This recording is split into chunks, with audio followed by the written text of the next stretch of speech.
అక్క, కరివేపాకు చాలా మంచి వాసన వస్తుంది అక్క. ఇప్పుడే కోసినట్టున్నావు. అవునే, ఇప్పుడే కోసేనే. ఏం చేస్తావేంటక్క?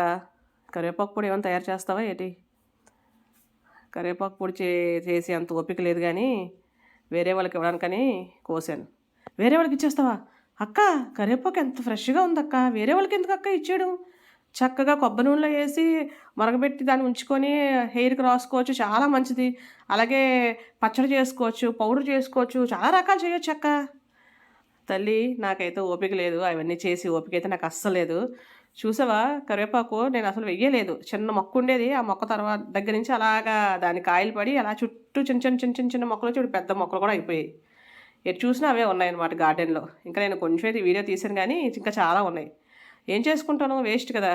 అవన్నీ చేసి ఓపిక నాకు లేదు. నీకు ఒప్పుకుంటే నీకు ఏమైనా కావాలంటే నువ్వు కొంచెం తీసుకో. నాకైతే మాత్రం అవన్నీ చేసి ఓపిక లేదు, నాకు అంత ఖాళీ కూడా లేదు అమ్మ తల్లి. అర్థమైందా?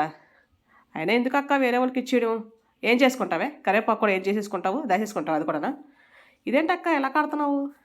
మరి ఇలా కట్టకపోతే నా కొలీగ్స్కి ఇస్తానే. కొలీగ్స్కి ఇచ్చినప్పుడు అక్కడికి వెళ్ళి ఏరుతానా ఏంటి? అందుకని ముందే ఒక దారంతో కట్టి ఉంచేస్తాను. ఉంచేస్తే చక్కగా ఎవరిది వాళ్ళకే తీసి ఇచ్చేవచ్చు కదా. ఎంతమంది ఉన్నారో తెలుసా మా గార్డెన్లో కరివేపాకు ఫ్యాన్స్, నా కొలీగ్స్. ఎంత ముచ్చట పడతారో. ఎంతకన్నా మంచివి ఇచ్చినా సరే అంత ఆనందపడరేమో కానీ దీనికి మాత్రం ఆ ఫ్రెష్నెస్ కరివేపాకుకి ఎంత ముచ్చట పడతారో తెలుసా. పోన్లే అమ్మ, నీ ఇష్టం. మీ గార్డెన్లో కరివేపాకు మీ ఇష్టం, ఏదో చేసుకో. నాకు మాత్రం కొద్దిగా ఇవ్వు. తీసుకోవే, ఎంత కావాలో తీసుకో. చాలా ఉంది కదా, నీకు ఎంత కావాలన్నా తీసుకో. మళ్ళీ 2 రోజుల తర్వాత మళ్ళీ వస్తా నేను.